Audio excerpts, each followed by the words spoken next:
as teachers or future teachers can incorporate these newer methods into your classroom, and I'm going to show you some examples, some concrete ways that I want you guys to steal these methods.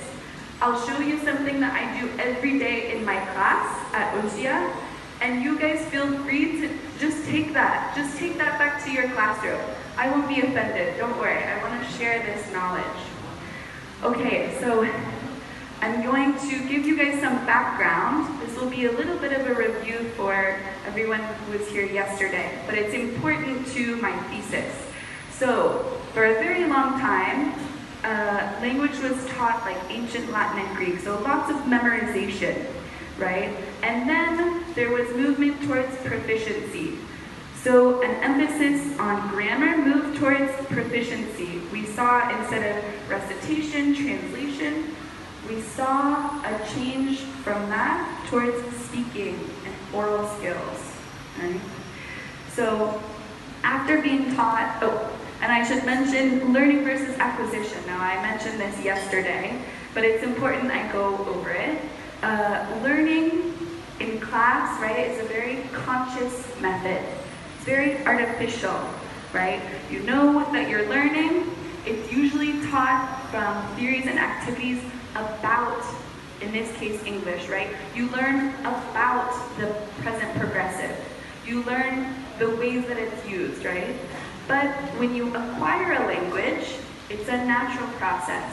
When we talk about little kids acquiring their language, they don't sit down and do worksheets and study their language, right? It's a natural process with their parents or caretakers, and it involves meaningful interactions in the second language or the first language. In learning, errors need to be corrected. Now, this might depend on what kind of a teacher you are, but acquisition errors are natural. Maybe they might be corrected, sometimes they're let go, right? It depends on the learner. And learning involves tests, whereas acquisition is based on tasks. How well can you go to the doctor and explain your symptoms? Instead of, in a classroom, you get a vocab list of how do you say flu, how do you say scrape, how do you say medicine, right? So there are different ways. Now, a lot of newer methods, including SLA, second language acquisition, right, try to make the classroom as little like a classroom as possible, right? So how can we introduce these natural methods into our classrooms? So after we went through memorization, the focus changed to proficiency audio skills. Let's see. Yeah, so with a focus on grammar, we also saw a focus on patterns. Now I have an example. Has anyone studied Spanish? Raise your hand. Have you guys ever taken an intro Spanish class or studied on your own time? Okay, no one. This is maybe one person. Okay, so I'm gonna show you how a focus on patterns is not as useful as we might think, right? It's not as useful as you might think. A lot of times in English class, you might get a worksheet, right? Where you fill in the blanks with words that are either given to you or not. You have to pull them from memory. So I'm gonna show you how that might not be as helpful as you think. Okay, so pretend with me. We're in Spanish 101 class. Hola! Hola! We're in Spanish 101 class, and I give you this worksheet. So this is our practice worksheet. We have number 1. You're gonna focus on the pattern. ¿Es una vaca? Sí, es una vaca. And then number 2, ¿es una manzana? And then you say, sí, es una manzana. Right? But then number 3, sí, ¿es una mesa? I already heard some people saying the answer, right? You picked up on the pattern very easily. Now this is a very simplified example. You know the pattern so you can give me the right answer. Good job, you just passed class, right? Good job, give yourself a hand. So the answer to number 3, right, would be sí, es una mesa. But do you know what you just said? No, of course not, because we focus on patterns instead of on communication, on the meaning of these things.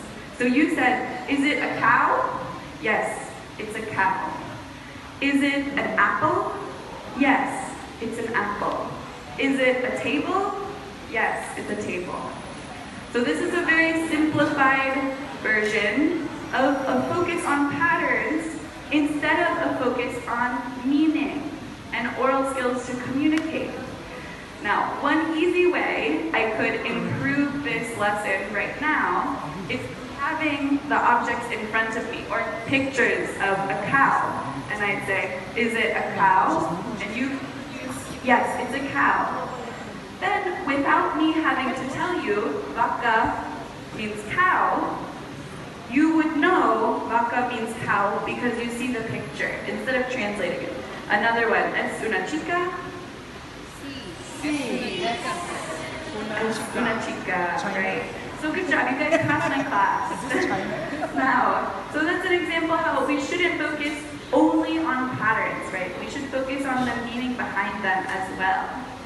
Okay, so yeah, back to, as we moved from an emphasis on proficiency, we focus more on communication, testing through tasks, and context is very important. That's how you can teach pragmatics, what's formal and not formal, in what situations would you use some words instead of others, right?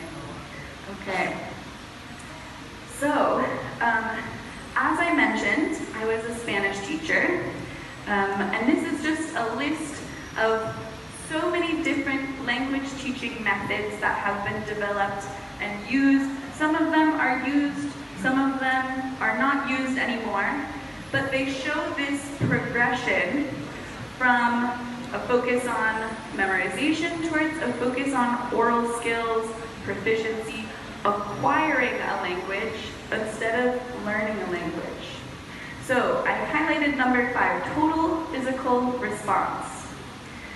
Some of you may have heard of this method. It involves being very physical, right? I see some nods. So I was a Spanish teacher in elementary school, so this is a picture of me with the kids that I used to teach. And we mainly used TPR, total physical response. So we like to tell stories, we did songs, they all involved actions. So here you can see the students are in a circle. We taught the word for elbows and knees because they had to stand and touch their elbows and knees, right? We also taught the word for toes and feet because they had to touch their toes and feet. And then over here, we taught the word for go by going like this, right, to go. So we all used, everything was in Spanish.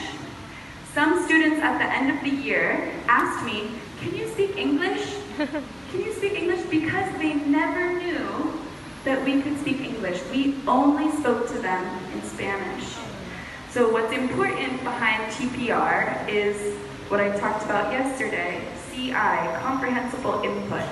So I can't just come into class and start speaking and lecturing in Spanish. One, because they're 6-year-olds. They wouldn't understand. But I start with contextualized input that they can understand. So this is just some context for TPR. I have a really interesting example of how a dog trainer is using TPR with her dog. Okay, so bear with me. This is a video of a dog. Yeah, go ahead and play it. So it's got a button. I don't think we have the sound on, but every time the dog presses the button, it says play, play. So once you introduce the idea of a button, the dog, you can see it's pressing it, play. And the owner is playing. So through this physical response, response, the dog is acquiring the word play, right? So by introducing both the word, repeating it, play, play. Yeah, will you pause the video again?